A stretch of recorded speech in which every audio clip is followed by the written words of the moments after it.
Dear student, question number 20 आप देखिए। सिद्ध कीजिए एक दिए वृत्त के अंतर्गत सभी आयतों में वर्ग का क्षेत्रफल उच्चतम होता है। So that of all the rectangles inscribed in A given fix circle the square has the maximum area. इसके अंदर मैं जितने भी रेक्टेंगल बनाऊंगा इस वृत्त के अंदर, एक दिए गए वृत्त दिया हुआ है। वृत्त दिया हुआ मतलब एक गिवन सर्किल का मतलब क्या है? सर्किल बनाने के लिए केवल एक चीज़ की आवश्यकता पड़ती है, वो क्या? रेडियस। उसकी त्रिज्या मालूम है हमको, ठीक है। तो सर्किल की रेडियस मालूम है, मैंने उसको माना वो ए है, ठीक है। तो इसके अंदर हम जितने भी आयत बनाएंगे, डिफरेंट टाइप के रेक्टेंगल्स इसके अंदर हम बना सकते हैं और उनका एरिया निकालेंगे तो सबसे बड़ा एरिया निकलेगा कौन सा? जो आयत वर्ग बन गया है, जो रेक्टेंगल स्क्वायर बन गया है, उसका एरिया मैक्सिमम होगा। और ये बात हम किससे जान सकते हैं? Maxima and minima, use of maxima and minima, उच्चतम और निम्नतम मान से, ठीक है। तो मैं कह रहा हूं कि ए बी सी डी एक आयत है, इसके अंदर A B C D is rectangle, त्रिज्या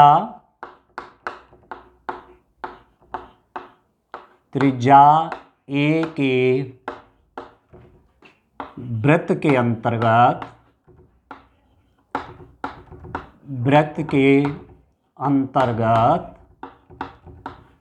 ए बी सी डी एक आयत है। मैंने माना त्रिज्या ए के वृत्त के अंतर्गत ए बी सी डी एक आयत है। ए बी सी डी एक आयत है और A B is equal to X, व B C is equal to Y, ठीक है। ये जो रेक्टेंगल है, इसके अंदर जो ये आयत है ए बी सी डी, इसकी लंबाई x है, चौड़ाई क्या है? y है। तो आयत का क्षेत्रफल, मतलब हमको प्रूफ क्या करना है? एक दिया गया वृत्त है, मतलब जिसकी रेडियस मालूम है, उसके अंदर जितनी भी हम आयत खींचेंगे तो उस आयत का क्षेत्रफल अधिकतम होगा जो वर्ग बन गया है, मतलब जिसकी लंबाई और चौड़ाई इक्वल है, ठीक हो गया। तो मैंने इसकी लेंथ x मान ली और विड्थ जो है y मान ली। तो आयत का क्षेत्रफल, एरिया ऑफ रेक्टेंगल, आयत का क्षेत्रफल को डियर स्टूडेंट मैं ए सी दिखा रहा हूं। तो आयत का क्षेत्रफल होता है लेंथ इंटू विड्थ, लंबाई गुणा चौड़ाई, ठीक है। एक इक्वेशन तो ये बन गई है। दूसरी क्या बनेगी? मेरे पास रेडियस क्या है? ए है, तो डायमीटर हो जाएगा 2a, त्रिज्या है a, तो व्यास हो जाएगा 2a, और ये क्या है? 90 डिग्री एंगल है। आपको मालूम है कि रेक्टेंगल का प्रत्येक एंगल 90 डिग्री होता है। तो ये क्या बन गया? एक रेक्टेंगल बन गया। तो ये क्या बन गया? ये आपका कर्ण बन गया, हाइपोटेन्यूज बन गया, ठीक है। तो X square plus A square is equal to 2a square. मैं लिख सकता हूँ दूसरी बात कि x square plus Y square is equal to 2a square. आधार का वर्ग धन लंब का वर्ग इज इक्वल टू कर्ण का वर्ग, ठीक हो गया। तो दिस इंप्लाइज दैट ये क्या बन जाएगा यहाँ पर इक्वेशन कि x square plus Y square is equal to 4a square. This is equation number 2, ठीक है। तो यहां से मैं y का मान निकालूंगा। This implies that y square is equal to 4a square minus x square. This implies that y is equal to square root of 4a square minus x square. ये y की वैल्यू निकल गई, ठीक है। इस y की value को मैं यहां रख लेता हूं। तो एरिया क्या हो जाएगा, A is equal to X into Y की जगह पर डियर स्टूडेंट मैं लिख लेता हूं 4a² माइनस एक्स स्क्वायर। ठीक है, तो एक इक्वेशन मैं इसको ध्यान रखता हूं और दूसरे को मैं क्या ध्यान रखता हूं, दूसरी इक्वेशन मेरे पास है x² plus y² is equal to 4a²। ये है डियर स्टूडेंट इक्वेशन नंबर 2। ठीक है, तो मेरे पास एरिया क्या आ गया, एरिया आ गया मेरे पास, आप देखिए एरिया क्या हो गया, एरिया इज इक्वल टू, यहां मैं उसको लिख लेता हूं एरिया को। ठीक है, कैलकुलेशन करने हैं ना आगे, तो उसके लिए मैं जगह बना रहा हूं, area A x, area A x is equal to क्या हो जाएगा, x into square root of 4a² minus x²। ये हो गया एरिया। अब मैंने एरिया को x और y में नहीं रखा, x के टर्म्स में निकाल दिया कि a जो है ये एरिया किसका फंक्शन है, x का है, तो मुझे डिफरेंशिएशन करने में आसानी रहेगी। ठीक है, तो चलिए अब इसको देखिए आगे, मैं इसका डिफरेंशिएशन कर लेता हूं। dA/dx कितना हो जाएगा, dA/dx, x के रिस्पेक्ट में डिफरेंशिएशन कर रहा हूं, तो इसका डिफरेंशिएशन इंटू a प्लस इसका डिफरेंशिएशन इंटू a, दो का मल्टीप्लाई है ना, तो इसका डिफरेंशिएशन x के रिस्पेक्ट में 1 इंटू दिस, तो इसको तो मैं ऐसे लिख लेता हूं, क्या लिख रहा हूं 4a² माइनस x² प्लस इसका डिफरेंशिएशन, तो इसका डिफरेंशिएशन क्या होगा, आप जानते हैं कि d/dx square root of x होता है 1/2 स्क्वायर रूट ऑफ x। तो स्क्वायर रूट के अंदर जो चीज़ें हैं जब डिफरेंशिएशन होते हैं तो किस रूप में आती हैं, 1/2 square root of 4a² minus x²। इसको ध्यान रखिए। ठीक है, अभी तो ये पावर का हुआ है, अब इसका भी होना है इस अंदर वाले का, इंटू d/dx किसका 4a² माइनस x²। ठीक है, तो ये कितना हो जाएगा, dA/dx is equal to square root of 4a² minus x² plus 1/2 square root of 4a² minus x² into इसका डिफरेंशिएशन, इसका तो हो जाएगा 0, कांस्टेंट है ना, क्योंकि रेडियस है ना, रेडियस दिया गया है, वृत्त है, गिवन सर्किल है, रेडियस कांस्टेंट है, तो ये तो 0 हो जाएगा और इसका डिफरेंशिएशन हो जाएगा -2x। ठीक हो गया, 2 से 2 कैंसिल हो गया। अब इसकी मल्टीप्लाई में यहाँ कर लूँगा तो मेरे पास क्या आ जाएगा, dA/dx इज इक्वल टू इसकी मल्टीप्लाई यहाँ, तो सेम है, स्क्वायर रूट के अंदर है तो स्क्वायर रूट हट जाएगा, 4a² माइनस x², इसमें मल्टीप्लाई कर दिया, स्क्वायर रूट हट जाएगा। ठीक है, माइनस, अच्छा डियर स्टूडेंट इसमें एक टर्म और था, इसमें x भी था, इंटू x भी था, इसमें फर्स्ट फंक्शन का डिफरेंशिएशन, x का डिफरेंशिएशन x के रिस्पेक्ट में 1 इंटू दिस प्लस इसका डिफरेंशिएशन सेकंड फंक्शन का a लिख दिया मैंने इंटू फर्स्ट फंक्शन, x छूट गया था और ये ऐसे ही मुझे ध्यान नहीं आता तो आगे जाके प्रॉब्लम हो जाती, तो एक x और है डियर स्टूडेंट यहाँ पर, तो मेरे पास इसका मल्टीप्लाई यहाँ क्या 4a² माइनस x² और माइनस x और प्लस x का multiply minus x² divided by square root of 4a² minus x², ये वाला। ठीक है, यहाँ पर लिख लेता हूँ साफ साफ, आप देखिए यहाँ लिखता हूँ डियर स्टूडेंट, आप देखिए कितना आ रहा है यहाँ पर, dA/dx आ गया मेरे पास कितना, देखो 4a²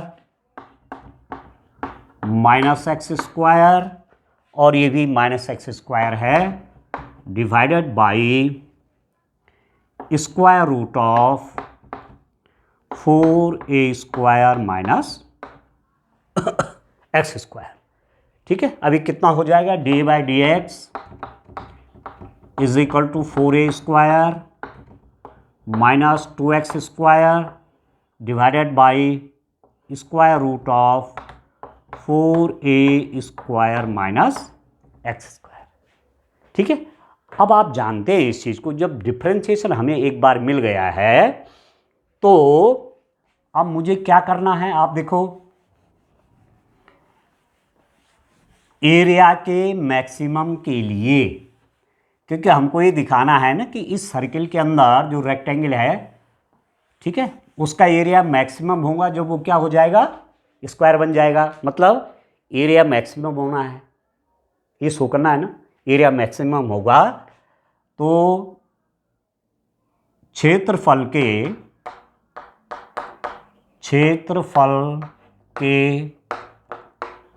अधिकतम के लिए,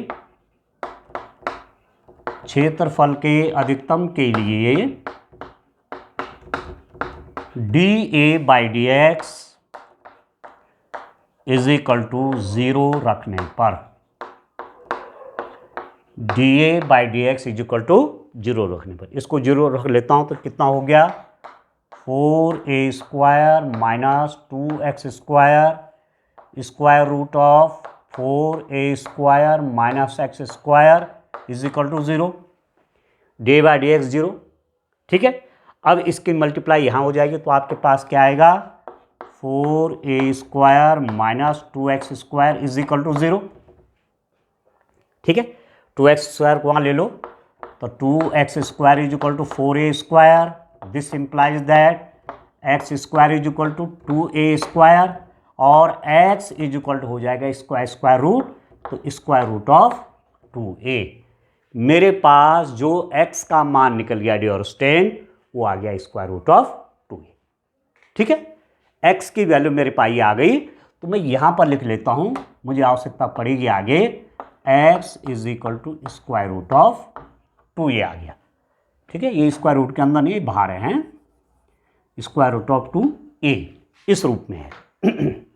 अब आप आगे देखते हैं, देखो मैं इक्वेशन नंबर 2 में, जो मेरे पास इक्वेशन नंबर 2 बनी हुई है ना, ये वाली, इसमें x is equal to square root of 2a रखता हूँ। ठीक है ना, तो मेरे पास क्या बन जाएगा, x की जगह है स्क्वायर रूट ऑफ 2a, तो x² क्या हो जाएगा, स्क्वायर करूँगा तो 2a² हो जाएगा। समीकरण 2 से यूजिंग इक्वेशन नंबर 2 क्या हो जाएगा, x² मेरे पास 2a² है, 2a² plus y² is equal to 4a², तो y² कितना हो जाएगा, 4a² minus 2a², this implies that y² is equal to 2a², तो y इज इक्वल टू कितना हो गया, y² is equal to 2a² है, तो y हो जाएगा स्क्वायर रूट ऑफ 2a। तो x की वैल्यू ये है तो y भी आ गया आपके पास स्क्वायर रूट ऑफ 2a। तो लंबाई भी स्क्वायर रूट ऑफ 2a, चौड़ाई भी स्क्वायर रूट ऑफ 2a, मतलब ये रेक्टेंगल सर्किल बन गया, और ये रेक्टेंगल क्या बन गया, स्क्वायर बन गया, ये आयत क्या बन गया, वर्ग बन गया। परंतु अभी ये भी तो हमको दिखाना है कि क्षेत्रफल क्या हो, अधिकतम होना चाहिए, एरिया क्या होना चाहिए, मैक्सिमम होना चाहिए। ठीक है, तो एरिया मैक्सिमम के लिए आप देखो मुझे इसको डबल डिफरेंशिएशन करना है। ठीक है, इस बात को तो आप जान गए होंगे कि एरिया अधिकतम होगा, उसके लिए डी बाई डी एक्स को 0 रखते हैं, उससे मुझे x की वैल्यू मिल गई, मुझे y की वैल्यू मिल गई। अब मैं ये दिखाना चाहता हूँ कि क्षेत्रफल क्या होगा, अधिकतम होगा, एरिया इज मैक्सिमम, तो उसके लिए इसका डबल डिफरेंशिएशन निकालना पड़ेगा। यदि डबल डिफरेंशिएशन नेगेटिव आ गया तो एरिया अपने आप मैक्सिमम हो गया, ये तो रूल है। ठीक है, मैक्सिमम मिनिमम ऐसे तो करते हैं, तो इसको मैं फिर डिफरेंशिएशन कर रहा हूँ d2a by d x square, इसका डिफरेंशिएशन कर रहा हूँ, तो यह है न्यूमरेटर बाय डिनोमिनेटर, अंश बटे हर, तो अंश का डिफरेंशिएशन, चलो एक बार लिख लेता हूँ, d by d x 4a² minus 2x² into denominator square root of 4a² minus x², ठीक है, माइनस, अब इसकी मुझे आवश्यकता यहाँ पर नहीं पड़ेगी, ये सब, ठीक है, इतने को सेव कर लेता हूँ मैं। आप देखिए, माइनस अंश का अवकलन, differentiation of numerator into denominator मैंने लिख दिया, differentiation of denominator d by d x, denominator आपका है 4a² minus x² into numerator है हमारे पास 4a² minus 2x² whole divided by denominator का स्क्वायर, हर का वर्ग, तो स्क्वायर करूंगा इसका तो स्क्वायर रूट हट जाएगा, तो मेरे पास आ गया 4a² माइनस x²। ठीक है डियर्स, अब सिंपल इसको सॉल्व कर लेता हूं थोड़ा सा, तो d2a बाई dx² मेरे पास कितना हुआ डियर्स 10, इसका डिफ्रेंशिएशन निकाल लीजिए, 4a² का तो 0 हो जाएगा, x² का 2x, तो ये माइनस 4x हो गया, minus 4x square root of 4a² minus x², ठीक है ना, माइनस, अब इसका डिफ्रेंशिएशन जब करेंगे, तो 1/2 square root of 4a² minus x² into, देखो अब इस अंदर वाले का होगा 4a² का 0, तो ये हो जाएगा माइनस 2x, ठीक है, इंटू मेरे पास है 4a² minus 2x² whole divided by है डियर्स 4a² माइनस x²। अब देखो मेरे पास ये डिफरेंशिएशन आ गया, मैं ज़्यादा कैलकुलेशन आदि कुछ नहीं कर रहा हूँ, मैं क्या कर रहा हूँ, जो मेरे पास x की वैल्यू आ रही है यहाँ रख लेता हूँ, ये है ना x की वैल्यू, ये तो थोड़ा सा और जगह यहाँ बना लेता हूँ ऊपर, आप देखिए, इसको देखिए डियर स्टूडेंट,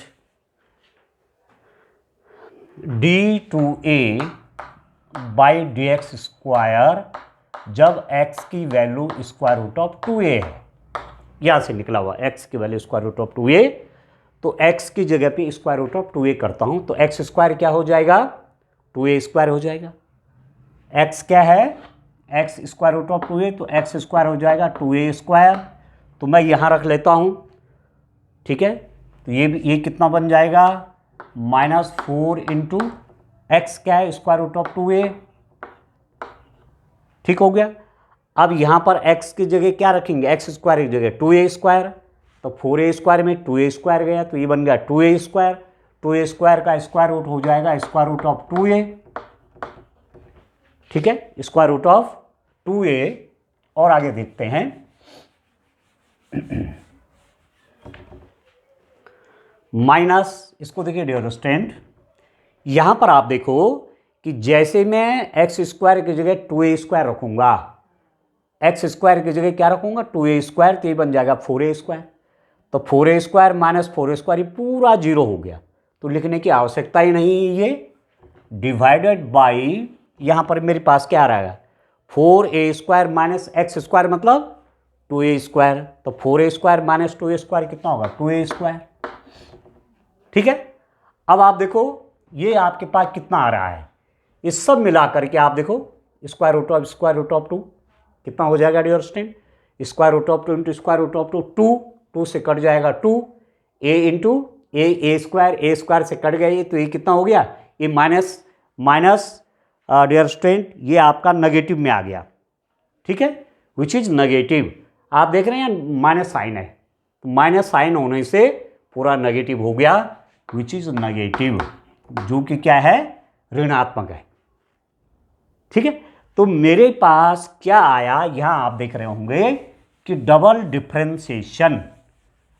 डिफरेंशिएशन क्या आ गया, नेगेटिव आ गया, तो इसका मतलब आयत का क्षेत्रफल उच्चतम होगा, area of rectangle will be maximum, आयत का क्षेत्रफल उच्चतम होगा जब x is equal to square root of 2a और y is equal to square root of 2a, अर्थात आयत एक वर्ग हो, आयत एक वर्ग होगा। अब ध्यान दीजिए, आयत एक वर्ग होगा। ये जो रेक्टेंगल है अंदर, ये क्या बन रहा है, इसका एरिया मैक्सिमम हो गया। कैसे मालूम चला, डबल डिफरेंशिएशन d2a/dx² नेगेटिव में आ रहा है, इसका मतलब क्षेत्रफल अधिकतम होगा और क्षेत्रफल उच्चतम होगा। ये कब आया, जब x की value square root of 2a थी और y की वैल्यू भी स्क्वायर रूट ऑफ 2a थी, मतलब लंबाई और चौड़ाई आपस में बराबर हो गई। और वो कब होता है, जब आयत एक वर्ग बन जाता है। इसका मतलब स्क्वायर, ये इसके अंदर जितने भी आयत होंगे सबसे अधिक क्षेत्रफल किसका होगा, जो वर्ग बन जाएगा। ठीक है, तो आयत का क्षेत्रफल उच्चतम होगा जब x बराबर ये, y बराबर है, अर्थात आयत एक वर्ग होगा। ठीक है, जब आयत ही वर्ग बन जाएगा तो एरिया मैक्सिमम आ जाएगा। ठीक है, चलिए नेक्स्ट क्वेश्चन, बड़ा इंपॉर्टेंट क्वेश्चन है, बोर्ड में आएगा तो 5 मार्क्स का आएगा डियर स्टूडेंट, या कम से कम 4 नंबर का तो आएगा ही। क्वेश्चन नंबर 21 देखिए डियर स्टूडेंट, समाकलन के अनुप्रयोग द्वारा दीर्घवृत्त x² + 16 + y² 9 = 1 से घिरे क्षेत्र का क्षेत्रफल ज्ञात कीजिए। Using the application of integral find the area of the reason bounded by the ellipse x² / 16 + y² / 9 = 1। ये इलिप्स का इक्वेशन है, दीर्घवृत्त समीकरण है, जो ऐसे यहाँ फ्लैटन हो जाएगा इस तरफ, जब ये ज़्यादा होगा ये कम होगा। ठीक है, और यदि ये यहाँ होता, यदि ये यहाँ होता तो कैसा बनता है इसका फिगर, वो भी आपको जानना है। दोनों टाइप के क्वेश्चन में से कोई भी क्वेश्चन बोर्ड में आपसे पूछा जा सकता है। यदि 9 यहाँ होता और ये यहाँ होता तब इसका फिगर कैसे बनता, तब ये बन जाता x² / 9 + y² / 16 = 1। तब फिगर कैसे बनता, तब इसका फिगर इस रूप में बनना था। ठीक हो गया, इस रूप में इसका फिगर बनना था, ऐसे ये। ठीक है, तो ये हो गया दीर्घाक्ष। ठीक है, a² 16 तो a = 4। यहां पर यदि मैं इसका comparison x² / a² + y² / b² = 1 से तुलना करने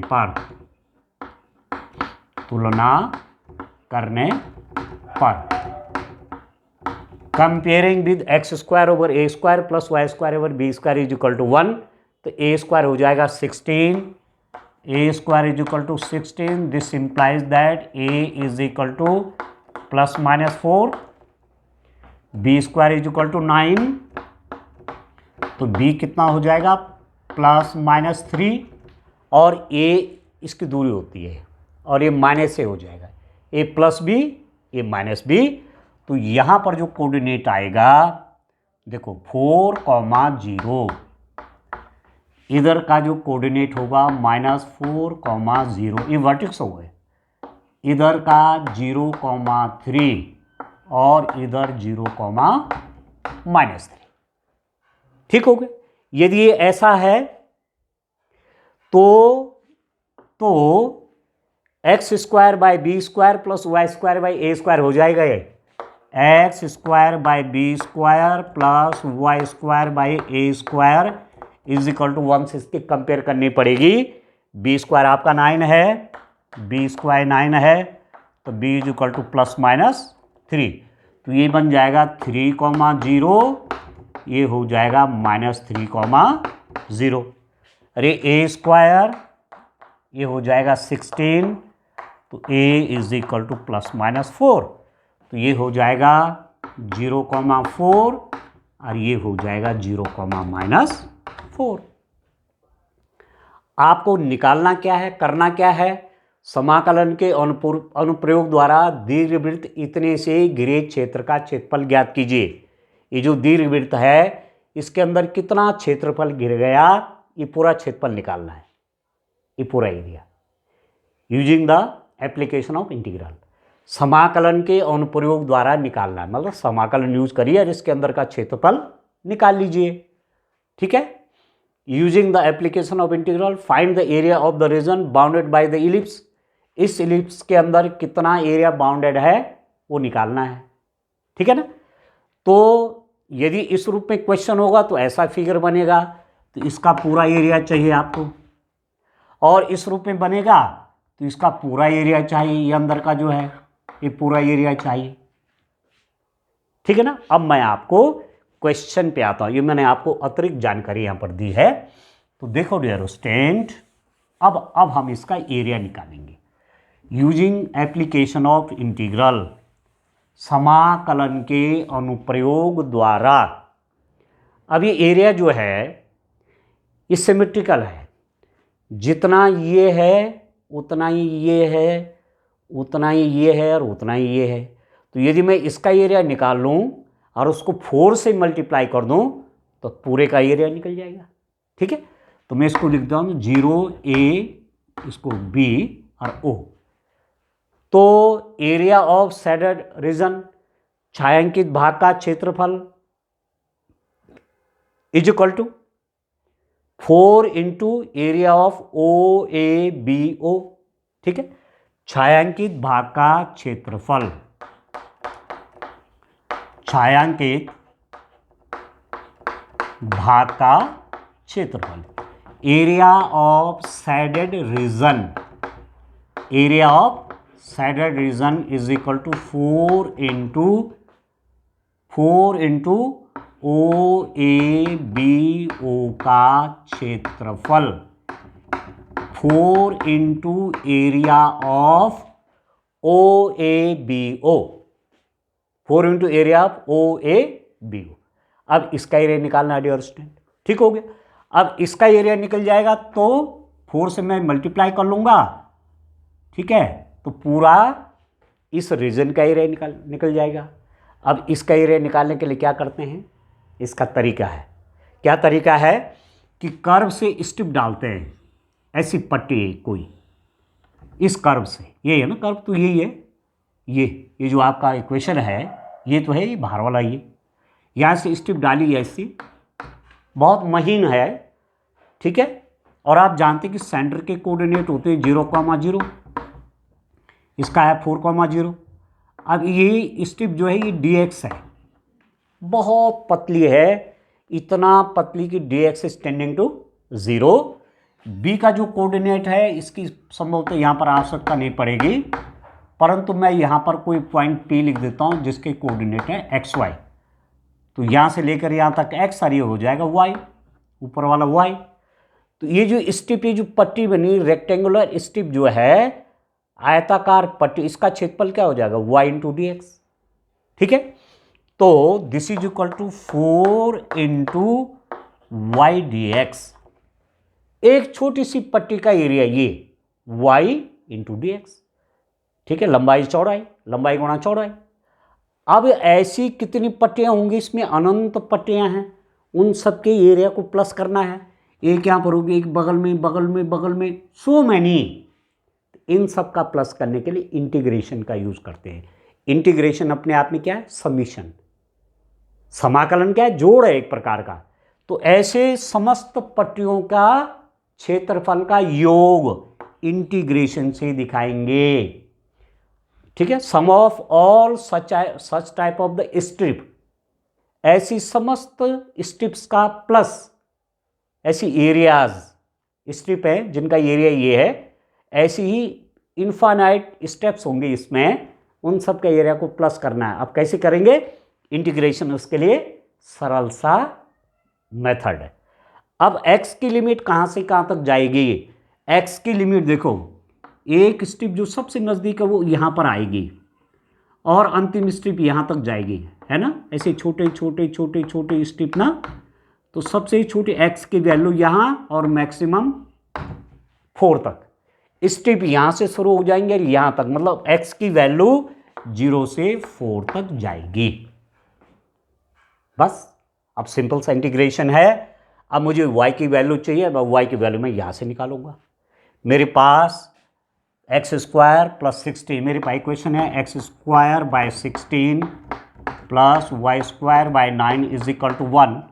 इसको वहाँ ले लो तो y square by 9 is equal to 1 minus x square by 16। ठीक है, इसका मल्टीप्लाई यहाँ हो जाएगा तो y square by 9, y square by 9 is equal to इसका मल्टीप्लाई यहाँ 16 माइनस एक्स स्क्वायर बाय 16। ठीक है, वाई स्क्वायर कितना हो जाएगा, इस 9 की मल्टीप्लाई यहाँ हो जाएगी तो 9 by 16 into 16 minus x square. और जब मैं y की वैल्यू निकालूंगा तो इस पूरे का स्क्वायर रूट निकल जाएगा, square root of 9 by 16 into 16 minus x square. और इसका स्क्वायर रूट कितना होगा डियर स्टूडेंट, आप ये देखो y की वैल्यू मुझे यहाँ पर क्या मिल जाएगी, y मुझे मिल जाएगा 9 का स्क्वायर रूट 3, 16 का 4, तो y is equal to 3/4 square root of 16 minus x square आ जाएगा डियर स्टूडेंट। ठीक हो गया, ये आ गया y की वैल्यू। ठीक है, तो मैं y को चेंज कर लूँगा, क्योंकि मैंने y क्यों चेंज किया, y को मैंने इसलिए चेंज किया। ठीक है डियर स्टूडेंट, y को मैंने क्यों चेंज किया, y को मैंने इसलिए चेंज कर दिया कि मुझे x के रिस्पेक्ट में इंटीग्रेशन चाहिए, इसलिए y को x के रूप में चेंज कर दिया। तो this is equal to 4 into 0 to 4, y कितना है 3/4 into square root of 16 minus x square dx।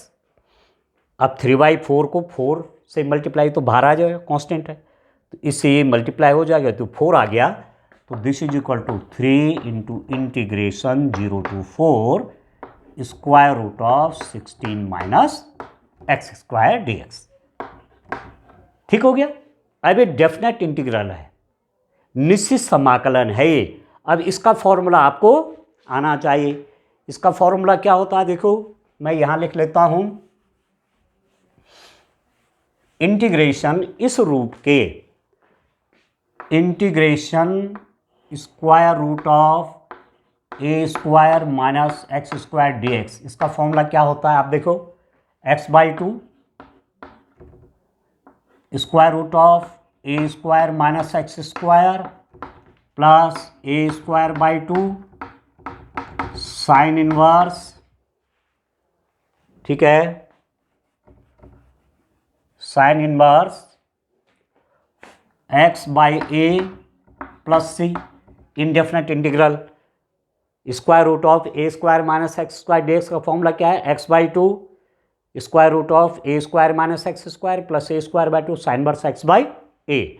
अब यहां पर देखेंगे आप, ये 16 किसका स्क्वायर है, आप कहेंगे 0 to 4, ये है 4 square minus x square dx।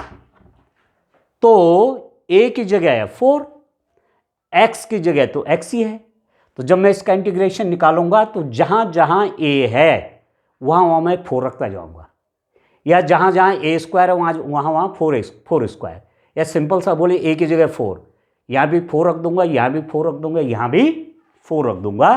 तो आइए डियर स्टूडेंट इसका इंटीग्रेशन कितना हो जाएगा उसको निकाल लेते हैं। ठीक है, तो दिस इज इक्वल टू 3, अब मैं ऐसा ब्रैकेट लगा लेता हूँ यहाँ, इसका इंटीग्रेशन चाहिए, क्या है फॉर्मूला x/2, तो x तो यहाँ x ही है, तो ये तो ही रहेगा x/2 into square root of a square plus x square, उसके साथ यही है 4 स्क्वायर माइनस एक्स स्क्वायर।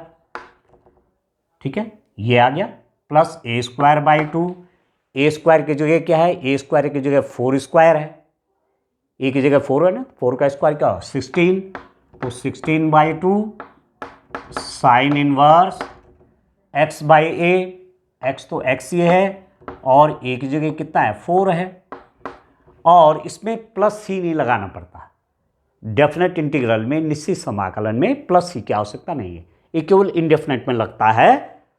तो मेरे पास आ गया डियर स्टूडेंट यहाँ पर ये आ गया, यहाँ पर कितना आ गया, इसको बंद कर लीजिए ब्रैकेट को, और लिमिट है 0 to 4, 0 से 4 तक। अब वैल्यू निकालने का क्या तरीका है डेफिनेट इंटीग्रल में, पहले इस 4 को रखेंगे यहाँ x की जगह पे, पहले ये 4 अपर लिमिट, तो जैसे मैं 4 यहाँ रखूँगा ये क्या बन जाएगा 4/2, square root of 4 square minus 4 square, ये तो 0 हो गया। जैसे x 4 रखूँगा ये तो 0 हो गया, तो लिखने की आवश्यकता नहीं है। ये आ जाएगा 16/2 साइन इनवर्स x की जगह 4/4 माइनस लोअर लिमिट रखूँगा x की जगह पे 0, तो जैसे मैं x की जगह पे 0 रखूँगा ये पूरा 0 हो गया। ठीक है, साइन इनवर्स 0/4, साइन इनवर्स 0 0 ही होता है, तो -0।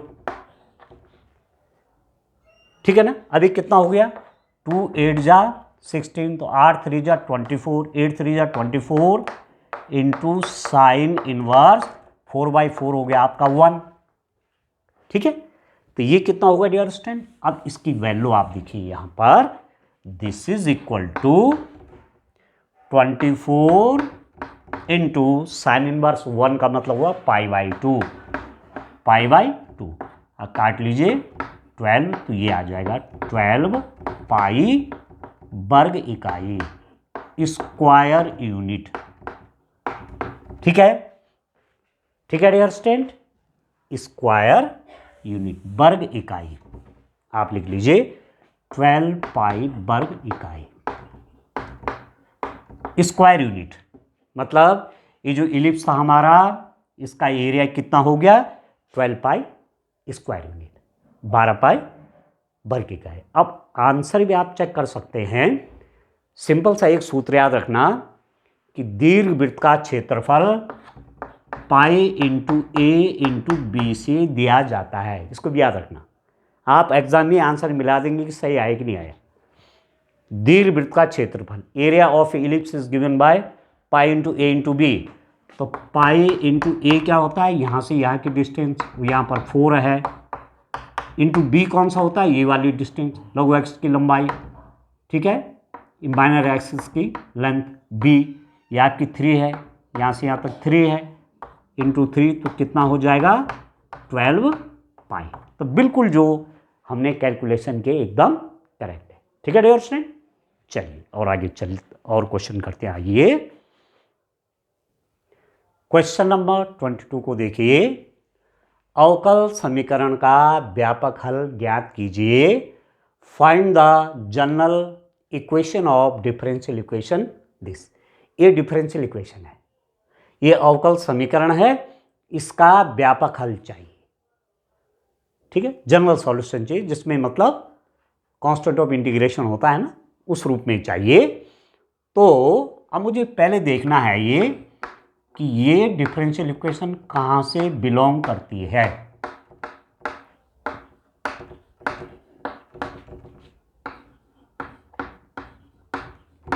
देखिए डिफरेंशियल इक्वेशन आपके पास 3 टाइप्स की है, 3 प्रकार की अवकल समीकरण हैं। 3 प्रकार मतलब अवकल समीकरण का सॉल्यूशन आप 3 प्रकार से कर सकते हैं जो आपके सिलेबस में है। एक तो है वेरिएबल सेपरेबल, चरों का पृथक्करण, एक्स एक्स एक तरफ करिए, वाई वाई एक तरफ करिए, यदि संभव हो जाता है तो उस मेथड को यूज करिए। दूसरा है रैखिक अवकल समीकरण, लीनियर डिफरेंशियल इक्वेशन के मेथड से। ठीक है, लीनियर डिफरेंशियल इक्वेशन के मेथड से क्या होता है, 2 टाइप की चीजें होती हैं वहां, d Y by d x plus p y is equal to q. यदि किसी डिफरेंशियल इक्वेशन को मैं इस फॉर्म में रख दूं जहां p और q या तो x के फंक्शन है या कांस्टेंट है, तो इस टाइप की डिफरेंशियल इक्वेशन को क्या बोलते हैं, लीनियर डिफरेंशियल इक्वेशन। ऐसी अवकल समीकरण क्या बोलते हैं, रैखिक अवकल समीकरण। इस रूप में रखने पर p क्या है, या तो x का फंक्शन है या कांस्टेंट है, क्यू क्या है, या तो एक्स का फंक्शन या कांस्टेंट है, या इस रूप में हो, किस रूप में, dy by d x plus p x is equal to q, माना मैंने ऐसे रख दिए, सॉरी उल्टा लिख दिया मैंने, इसको सही कर लेते हैं, d x by d y plus p x is equal to q, जहां पी और क्यू या तो y के फंक्शन है या कांस्टेंट है, p या तो y का फंक्शन है, y का फलन है या कांस्टेंट है, q या तो y का फलन है या कांस्टेंट है, इसके जस्ट रिवर्स टाइप का हुए नहीं। अब यदि डिफरेंशियल इक्वेशन इस फॉर्म की है तो यहां पर IF निकालना पड़ता है, ठीक है, क्या निकालना पड़ता है, इंटीग्रेटिंग फैक्टर, ठीक है, समाकल गुणांक निकालना पड़ता है। तो इंटीग्रेटिंग फैक्टर कैसे निकलता है यह आपको याद रखना पड़ेगा, ठीक है, e to the power p dx से निकलेगा, इस वाले का e to the power p dx से निकलेगा इसका, ठीक है, इंटीग्रेटिंग फैक्टर। कभी 1 मार्क्स का क्वेश्चन भी आ जाता है, इंटीग्रेटिंग फैक्टर निकालिए, तो e to the power p dx होता है इसके लिए, और इसके लिए इंटीग्रेटिंग फैक्टर क्या हो जाएगा इस वाले केस में, e to the power p dy, simply क्योंकि p y का फंक्शन है, p dy हो जाएगा इंटीग्रेटिंग फैक्टर। अब निकालेंगे, अभी इंटीग्रेटिंग फैक्टर क्या आता है उसको देखते हैं। पहले तो ये देखेंगे कि डिफरेंशियल इक्वेशन ये कौन सी है, मतलब किस मेथड से सॉल्व होना है। तो डिफरेंशियल इक्वेशन को सॉल्व करने का मैं 3 मेथड आपको बता रहा हूँ। एक मेथड क्या है, वेरिएबल सेपरेबल, चरों का पृथक्करण करिए, एक तरफ एक्स एक्स करिए, एक तरफ वाई वाई करिए।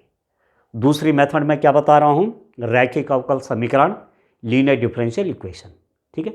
और तीसरा मेथड है होमोजीनियस डिफरेंशियल इक्वेशन, समघात अवकल समीकरण, ठीक है। D Y by d x is equal to क्या रखना पड़ता है, d Y by d x रखना पड़ता है एफ वाई बाई एक्स की फॉर्म में रखना पड़ता है, समघात अवकल समीकरण। तो पहले हमेशा जब भी डिफरेंशियल इक्वेशन का क्वेश्चन आएगा तो आप जज कर लेंगे कि किस मेथड से करना है, चरों के पृथक्करण से होगा या होमोजेनियस डिफरेंशियल इक्वेशन से होगा या लीनियर डिफरेंशियल इक्वेशन से होगा। अब मैं इसकी टेस्टिंग करता हूं, ये जो है क्वेश्चन ये किस मेथड से सॉल्व होगा। मैं क्या कर लेता हूं, 1 प्लस एक्स स्क्वायर का डिवाइड पूरी इक्वेशन में कर लेता हूं, या d y plus 2x 1 plus x square y, 1 plus x square के डिवाइड कर रहा हूं तो यहां पर तो केवल डिवाइड बचेगा, plus 2x by 1 plus x square y मैंने ऐसे लिख दिया, dx is equal to cot x by 1 plus x square into d x, ठीक है। यहां तक 1 प्लस एक्स स्क्वायर से मैंने इक्वेशन को डिवाइड कर दिया। दूसरा मैं क्या कर रहा हूं कि dx से पूरी इक्वेशन को डिवाइड कर रहा हूं dx से, तो ये क्या बन जाएगा, और ये बन जाएगा d Y by d x. dx से इसको भी डिवाइड करूंगा, इसको भी करूंगा, इसको भी करूंगा, ये तो हुआ d Y by d x. अरे क्या बन जाएगा, 2x by 1 plus x square y, अब dx तो कट गया, dx by d x is equal to cot x by 1 plus x square, ये भी हट गया जब dx से डिवाइड कर रहा हूं। अभी किसकी तरह हो गया, ये बन गया d Y by d x plus p y is equal to q, where जहां p इज इक्वल टू क्या है, 2x by 1 plus x square है, और q इज इक्वल टू क्या है, cot x by 1 plus x square. ये p की value है, d Y by d x plus p y is equal to q. p किसका फंक्शन है, x का फंक्शन है, q किसका फंक्शन है, x का फंक्शन है, ठीक है। तो ये जो डिफरेंशियल इक्वेशन, ये वाली जो डिफरेंशियल इक्वेशन ये किस रूप की हो गई, इस रूप की बन गई, और इस रूप की बन गई, तो ये क्या है, यह रैखिक अवकल समीकरण है। यहां लिख देंगे यह रैखिक अवकल समीकरण है। यह रैखिक अवकल समीकरण है। This is the linear differential equation. ठीक हो गया, this is the linear differential equation. ये लिखना पड़ेगा। जब इतना आपने लिख लिया तब आप निकालेंगे इंटीग्रेटिंग फैक्टर, समाकलन गुणक। ठीक है, क्या क्या होता है, इज इक्वल टू, आप जानते हैं E to the power P D X, क्योंकि p किसका फंक्शन है, p x का फंक्शन है, तो e to the power P D x. अब यहां पर क्या हो जाएगा, e to the power p की जगह हमारा क्या है 2x by 1 plus x square है, तो यहां मैंने लिख दिया 2x by 1 plus x square D x. ठीक है, अब मेन बात है कि इसका इंटीग्रल क्या होगा। आप जानते हैं कि इसका डिफरेंशिएशन यहां है, 1 प्लस एक्स स्क्वायर का डिफरेंशिएशन करेंगे तो यहाँ है।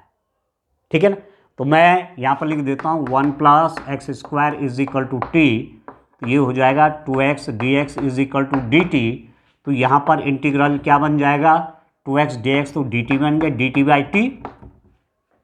और dt बाई टी आप जानते हैं log x का differentiation 1 by x, d by d x log of x is equal to 1 by x, और 1 बाई एक्स का इंटीग्रल करेंगे तो दैट इज log x। ठीक है, तो इसका इंटीग्रेशन हो जाएगा e to the power log t, e to the power log t, और t की जगह क्या है 1 प्लस एक्स स्क्वायर। तो इसका इंटीग्रेशन क्या हो जाएगा डियर स्टूडेंट, यहां पर मैं लिख लेता हूं अब e टू द पावर क्या बोला यहां पर log t, log t, और t की जगह क्या है 1 प्लस एक्स स्क्वायर, 1 प्लस, ये बन गया इसका इंटीग्रेशन। इसका इंटीग्रेशन क्या बन गया log 1 प्लस एक्स स्क्वायर, क्योंकि इसका डिफरेंशिएशन करूंगा तो 1 by 1 plus x square into इसका 2x, तो सेम ही चीज आएगा। और एक्सपोनेंशियल और लॉगरिथमिक ये इनवर्स ऑपरेटर है, एक दूसरे के इफेक्ट को कैंसिल कर देते हैं, तो इससे ये हट गया, तो आपके पास बन गया 1 प्लस एक्स स्क्वायर। तो डियर स्टूडेंट जो इंटीग्रेटिंग फैक्टर आया वो आ गया आपके पास 1 प्लस एक्स स्क्वायर। ठीक है, इंटीग्रेटिंग फैक्टर आ गया 1 प्लस एक्स स्क्वायर, वो मैंने आपको तरीका बता दिया है। ठीक है, अब जब आपके पास इंटीग्रेटिंग फैक्टर आ गया तो सॉल्यूशन ऑफ डिफरेंशियल इक्वेशन, रैखिक अवकल समीकरण का हल क्या लिखते हैं, रैखिक अवकल समीकरण का हल, रैखिक अवकल समीकरण का हल, solution of linear differential equation, linear differential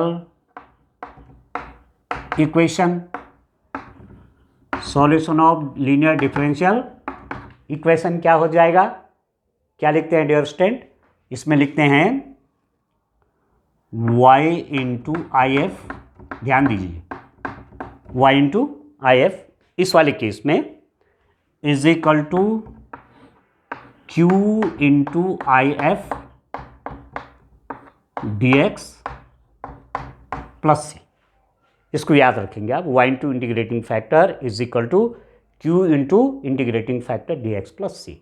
अब इंटीग्रेटिंग फैक्टर निकला हुआ है 1 प्लस एक्स स्क्वायर, तो y into 1 plus x square is equal to q क्या है, q हमारे पास ये है cot X over cot X divided by 1 plus x square, q की वैल्यू, और इंटीग्रेटिंग फैक्टर क्या है 1 plus x square D x plus C. तो इससे तो ये कट गया। ठीक है, तो मेरे पास क्या आया डियर स्टूडेंट, मैं यहां लिख लेता हूं, मेरे पास क्या आया उसको सॉल्व कर लेते हैं। मेरे पास आ गया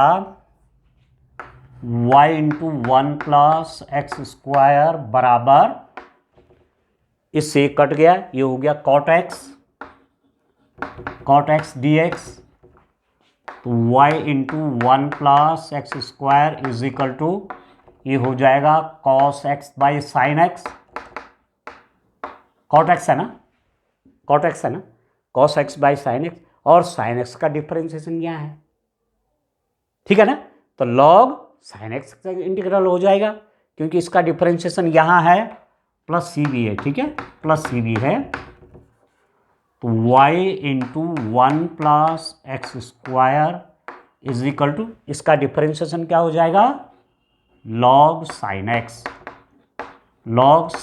plus C, y into 1 plus x square log sine x plus C, और साइन एक्स को आप मॉड के अंदर कर लेते हैं, क्योंकि log नेगेटिव वैल्यू नहीं लेता, इसलिए मॉड का मतलब positive value, log sine x plus C, ये हो गया, ठीक है, ये आ गया। इसको मैं ऐसा भी लिख सकता हूं और ऐसा भी लिख सकता हूं, या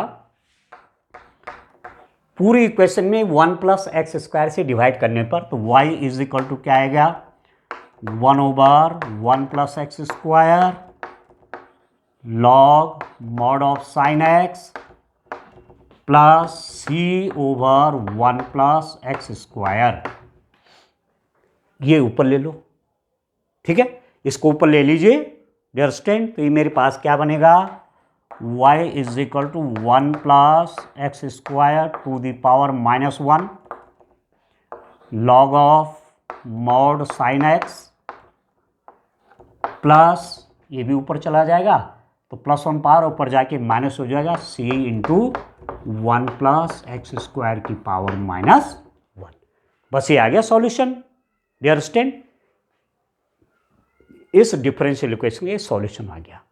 क्या निकालना था, व्यापक हल, जनरल सॉल्यूशन, जनरल सॉल्यूशन मतलब जिसमें c है, ठीक है, और c की जगह 2 आ गया तो, या 3 आ गया, कोई कांस्टेंट आ गया तो होगा विशिष्ट हल, ठीक है ना, वो कैसा हल होगा, विशिष्ट हल, स्पेसिफिक सॉल्यूशन, ठीक है ना, जनरल सॉल्यूशन, स्पेसिफिक सॉल्यूशन, व्यापक हल, विशिष्ट हल, ठीक हो गया, तो ये इस डिफरेंशियल इक्वेशन का हल हो गया, ठीक है, आएगा इस टाइप का क्वेश्चन तो 5 मार्क्स का आएगा।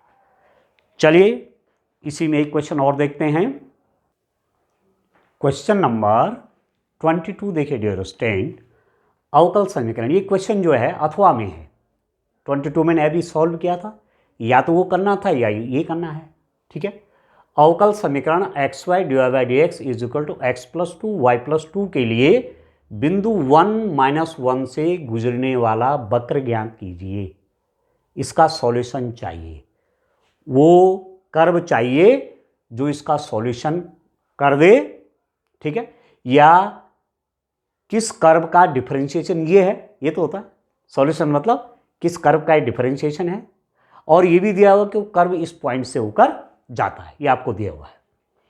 For the differential equation this find the solution, solution निकालना है, find the solution curve passing through the point this, इसका सॉल्यूशन निकालिए और उस कर्व का इक्वेशन निकालिए जो इस पॉइंट से होकर जाता है, इसका सॉल्यूशन है, ठीक है, तो चलो अब ये भी डिफरेंशियल इक्वेशन है, x y d Y by d x क्या है dear student, x plus 2 into y plus 2, इसका सॉल्यूशन चाहिए।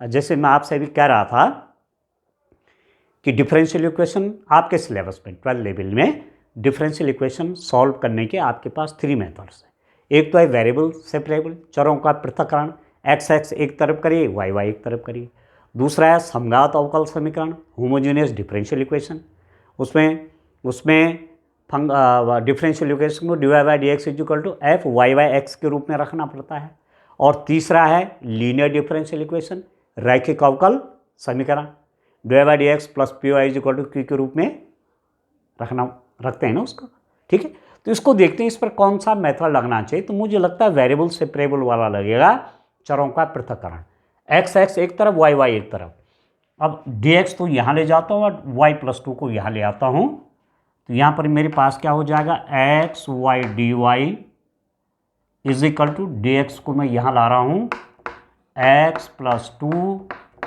Y plus two d x. अब मैं क्या करता हूँ, ये x तो इसके नीचे ले आता हूँ और ये y प्लस टू इसके नीचे ले आता हूँ, तो this implies that y over y plus two D y, ठीक है, y प्लस टू इसके नीचे y over y plus two D y is equal to x plus two y x D x. इसको तो इसके डिनोमिनेटर में लिया और y प्लस टू को y के डिनोमिनेटर में लिया है। अब देखो आप यहाँ y एक तरफ हो गया और x एक तरफ हो गए, तो वेरिएबल सेपरेबल, चर सेपरेट हो गए, अलग अलग हो गए, तो यहाँ पर क्या लगेगा, वेरिएबल सेपरेबल की स्थिति लगेगी, मतलब इसका डिफरेंशिएशन मैं कर लूँगा और इसका भी कर लूँगा, ठीक है। इंटीग्रेटिंग बोथ साइड्स, दोनों पक्षों का समाकलन करने पर, दोनों पक्षों का समाकलन करने पर, integrating both sides, integrating both sides, integrating both side, दोनों पक्षों का समाकलन करने पर, इसका इंटीग्रल अलग करिए, इसका इंटीग्रल अलग करिए, y by Y plus two D y is equal to x plus two by x D x plus constant of integration रख लीजिए। इसका इंटीग्रल y एक तरफ है, x एक तरफ है, इसका इंटीग्रेशन इज इक्वल टू इसका integration plus constant of integration c। अब मुझे इसका इंटीग्रल चाहिए, तो मैं क्या करूँगा, यहाँ देखिए आप ध्यान से देखो, ये y है तो इसको लिख लेता हूँ मैं integration y plus two minus two by Y plus two D y, ऐसा लिख सकता हूँ। इसमें प्लस टू भी कर दिया और माइनस टू भी कर दिया, तो सेम ही आएगा। यहाँ पर मैं क्या कर रहा हूँ, इज इक्वल टू इंटीग्रेशन अलग अलग कर लेता हूँ, इसका डिनोमिनेटर भी इसको बना देता हूँ, इसके डिनोमिनेटर को भी इसको बना देता हूँ, x by X plus two by x D x plus C, X by X plus two by X plus सी। अब देखो अलग अलग कर लेता हूँ, दिस बाई दिस, तो integration y plus two by Y plus two D Y minus two D Y by Y plus two is equal to कितना हो जाएगा, x by X one, one plus two by x D x plus C, ये तो cut गया, तो ये कितना बचेगा, ये बनेगा डी वाई माइनस, ये टू बाहर कर लो, तो d Y by Y plus two is equal to, अलग अलग कर लो, तो डी एक्स प्लस, ठीक है, two by x D x plus C. और आगे चलते हैं, ठीक है, और आगे चलते, देखो डी वाई का इंटीग्रल क्या हुआ, इंटीग्रेशन डिफरेंशिएशन से कट जाएगा, तो यहाँ पर बचेगा वाई, वाई माइनस टू, देखो इसका डिफरेंशिएशन ऊपर है तो लॉग आ जाएगा, log y plus two, log y plus two, ठीक है, इज इक्वल टू इंटीग्रेशन से डिफरेंशिएशन कट गया, यहाँ पर x आ गया प्लस टू तो कांस्टेंट है, one by x D x का integral log x plus c, two बाहर आ गया ना, और one by x D x का इंटीग्रेशन कितना, लॉग एक्स, क्योंकि लॉग एक्स का डिफरेंशिएशन वन बाई एक्स, ठीक हो गया। तो यहाँ तक मैं पहुँच गया हूँ। अब चलो इसमें कुछ और बातें करते हैं और चेंजेस करते हैं। देखो देखिए डियर स्टूडेंट, मेरे पास ये आ गया यहाँ पर y minus two log x plus two is equal to x plus two log of x plus सी। अब मैं क्या कर लेता हूँ, ये माइनस टू को यहाँ ले लेता हूँ और ये प्लस एक्स को यहाँ ले लेता हूँ, तो y minus x is equal to, right hand side में जाके प्लस हो जाएगा, ठीक है, plus two log x plus c. इस प्लस एक्स को यहाँ ले आया तो माइनस हो गया, -2 ये हो गया, यहाँ जाके प्लस बन गया। अभी कितना हो जाएगा, y minus x is equal to, देखो ये 2 जो है इसकी पावर में चला जाएगा, ठीक है। तो log x प्लस 2 की पावर 2 नहीं हो जाएगा, log x की पावर 2, तो 2 पहले आ गया तो इस 2 को मैं इसकी पावर में ले गया, प्लस यहाँ पर भी 2 इसकी पावर में ले चलते हैं, log x square plus c, log x square मतलब 2 पहले आ जाएगा तो सेम चीज़ हो गया। अब एक चीज़ आप जानते हैं, एक चीज़ डियर स्टूडेंट हम जानते हैं कि कहीं पर ऐसा लिखा है कि log a plus log b, तो हम क्या लिख देते हैं, log a इंटू बी, ठीक है ना। तो वैसे ये भी है log a plus log b, तो इनका मल्टीप्लाई कर लेते हैं, y minus x is equal to log x plus 2 का square into x square plus c, इन दोनों का बीच में मल्टीप्लाई है। ये तो निकल गया सॉल्यूशन, मतलब इस डिफरेंशियल इक्वेशन का इस सॉल्यूशन है, इस अवकल समीकरण का ये क्या है, हल है डियर स्टूडेंट, ठीक हो गया। अब यहां पर इतने पे ही बात नहीं बनेगी, यदि ये कहता कि इस अवकल समीकरण का व्यापक हल निकालिए, find the general solution of this differential equation, तो ये हुए तो इतना तक बात पूरी हो गई थी। पर अब क्या कह रहा है कि ये जो कर्व आया, ये कर्व आ गया ना, इस डिफरेंशियल इक्वेशन को सॉल्व करके कर्व आ गया, ये कर्व किस पॉइंट से पास हो रहा है, 1 - 1, इसका मतलब वो चाहता है कि सी की वैल्यू निकालो, ठीक है ना। स्पेसिफिक सॉल्यूशन आपको चाह रहा है, विशिष्ट हल चाह रहा है, सी की वैल्यू आपसे चाह रहा है, तो मैं लिख देता हूं वक्र 1 है, कर्व 1 है, वक्र 1 1 + 1 -1 से होकर जाता है, ठीक है। Curve 1 passes through the point 1 - 1, दिया हुआ है, 1 - 1 से कर्व होकर जा रहे हैं, इसका जो सॉल्यूशन है, इसका जो हल है वो 1 - 1 से जा रहा है, ये कर्व आ गया। अब जब यहां पर ये दिया हुआ है कि ये कर्व 1 - 1 से होकर जा रहा है, जैसे मैं आपको बताता हूं इसका क्या मतलब है। माना कोई कर्व है और इस कर्व पर 2 1 कोई पॉइंट है, एक कर्व इस पॉइंट से होकर जा रहा है, तो जो इस कर्व की इक्वेशन होगी इस पॉइंट को सेटिस्फाई करेगी, संतुष्ट करेगी, ठीक है ना। तो इसका मतलब मैं इस कर्व के इक्वेशन में x = 1 और y = -1 रख दूंगा, तो मेरे पास क्या बन जाएगा, यहां पर आप देखो x की जगह 1, y की जगह -1, तो y तो -1 है, -1 माइनस x भी 1 है, = आप देखो log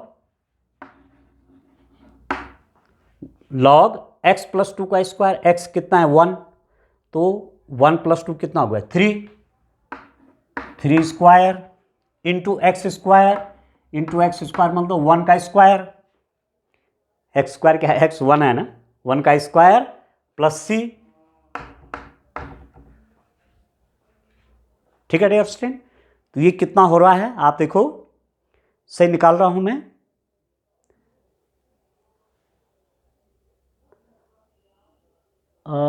इसमें कहीं भी डियर स्टूडेंट y नहीं, अच्छा y ये है ना मेरे पास, एक सेकंड में इसको देख रहा हूं, y - x = log,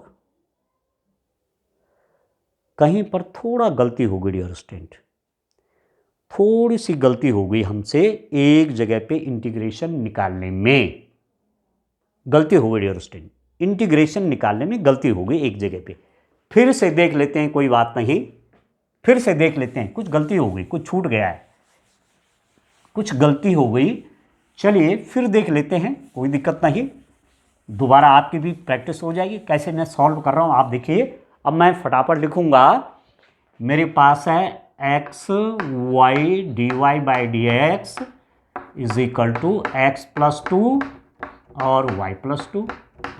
ठीक है, मैं वेरिएबल सेपरेबल कर रहा हूँ, x को ले जा रहा हूँ यहाँ, y को ला रहा हूँ यहाँ, तो ये हो गया था मेरे पास y/y+2 dy is equal to, इसके नीचे लिया था मैं x + 2yx और dx। अब मैंने क्या करा, इनका इंटीग्रेशन कर दिया दोनों तरफ का, ये तो आपको मैंने समझा दिया था, +c।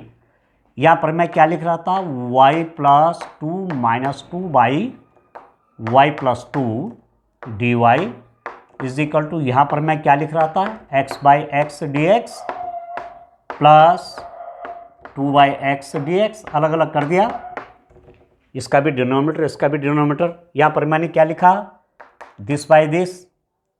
ठीक है, y+2/y+2 dy माइनस 2 dy/y+2। ठीक है, कुछ छूट गया मुझसे, ये हो गया dx प्लस 2 बाहर लिख लो, तो ये हो जाएगा dx/x प्लस c। कोई बात नहीं, इससे कट गया तो मेरे पास यहाँ पर क्या रहा, आप देखो, इससे कट गया तो ये बन गया dy माइनस 2 बाहर ले लो, इंटीग्रेशन dy/y+2। यहीं पर कुछ गलती हो गई थी। ठीक है, तो चलो अब सुधर जाएगा, प्लस 2 dx/x प्लस c। अब देखो इंटीग्रेशन कर लो, इसका क्या होगा, डिफरेंशिएशन इंटीग्रेशन से कैंसिल हो जाएगा, तो y-2 अभी लॉग के रूप में आ जाएगा, लॉग y+2। यहाँ पर शायद गलती होगी, मैंने x+2 कर दिया, आई थिंक y+2 होना था ना, नहीं होना था, इसका डिफरेंशिएशन 1/y+2 dy, तो इंटीग्रेशन हो गया, इज इक्वल टू इसका इंटीग्रेशन x, इंटीग्रेशन से डिफरेंशिएशन कट गया, plus 2 log x plus c। ठीक हो गया, अब सही आ जाएगा। आप देखो अब आगे क्या है, इसको देखते हैं डियर स्टूडेंट। इस x को मैं लेफ्ट हैंड साइड में ले आया, तो मेरे पास हुआ y-x, इसको मैं वहाँ ले लूँगा तो प्लस हो जाएगा 2 log y+2। गलती कहाँ हुई, ये यहाँ पर x हो गया, एक्चुअली यहाँ गलती हुई, अब मुझे ध्यान आ रहा, स्टूडेंट जब इस वीडियो को देखेंगे वो जान जाएंगे कहाँ मिस्टेक हुई थी। तो ये हो गया, राइट हैंड साइड के जाके प्लस हो गया, plus 2 log of x plus c। अब देखो y-x is equal to log, ये 2 पावर में चला जाएगा, y+2 का स्क्वायर प्लस ये 2 पावर में चला जाएगा, लॉग ऑफ x स्क्वायर। ठीक है ना, इसके पावर में लेगा प्लस c।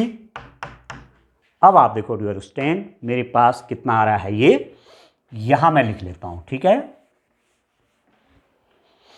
मेरे पास आ गया y-x is equal to log y+2 square plus log x square plus c। Actually ये आ गया सॉल्यूशन, ये सॉल्यूशन आ गया डियर स्टूडेंट। इसको मैं ऐसा भी लिख सकता हूं, और y-x इज इक्वल टू, देखो log a plus log b, तो लॉग a इंटू बी कर लेता हूं, log a into b means y+2 का स्क्वायर इंटू एक्स स्क्वायर। ठीक है, log a plus log b मतलब log a into b plus c। अब ये जो कर्व मेरे पास आया, ये कर्व कहाँ से जा रहा है, ये जो डिफरेंशियल इक्वेशन है, ठीक है, ये जो डिफरेंशियल इक्वेशन है डियर स्टूडेंट, उसको आप देखो,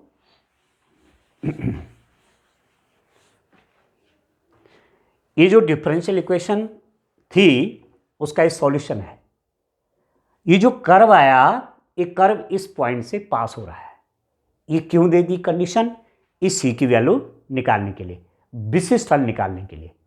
ठीक है, नहीं तो ये जनरल सॉल्यूशन तो आ गया है, मुझे सी की वैल्यू चाहिए, तो आप लिख देंगे, इसको मैं इक्वेशन नंबर 1 मान लेता हूं, वक्र या कर्व बिंदु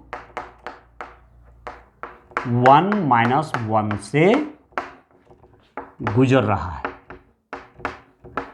कर्व इज पासिंग थ्रू 1 -1, इसका मतलब x की जगह पे रखूंगा 1 और y की जगह रखूंगा -1, तो -1 माइनस x की जगह पे 1 इज इक्वल टू लॉग, देखिए y क्या है -2, तो -2 प्लस 1 का square into x square, x मतलब 1 स्क्वायर प्लस c, तो ये हो गया -2 इज इक्वल टू लॉग कितना हो गया -2 प्लस 1 -1 उसका स्क्वायर 1 और 1 इंटू 1 कितना हुआ आपका, देखिए डियर स्टूडेंट, -1 का स्क्वायर 1 और 1 स्क्वायर 1, तो 1 इंटू 1 1 लॉग 1 प्लस सी, और लॉग 1 की वैल्यू कितनी होती है 0, तो c की वैल्यू हो गई -2, c की वैल्यू कितनी हो गई -2।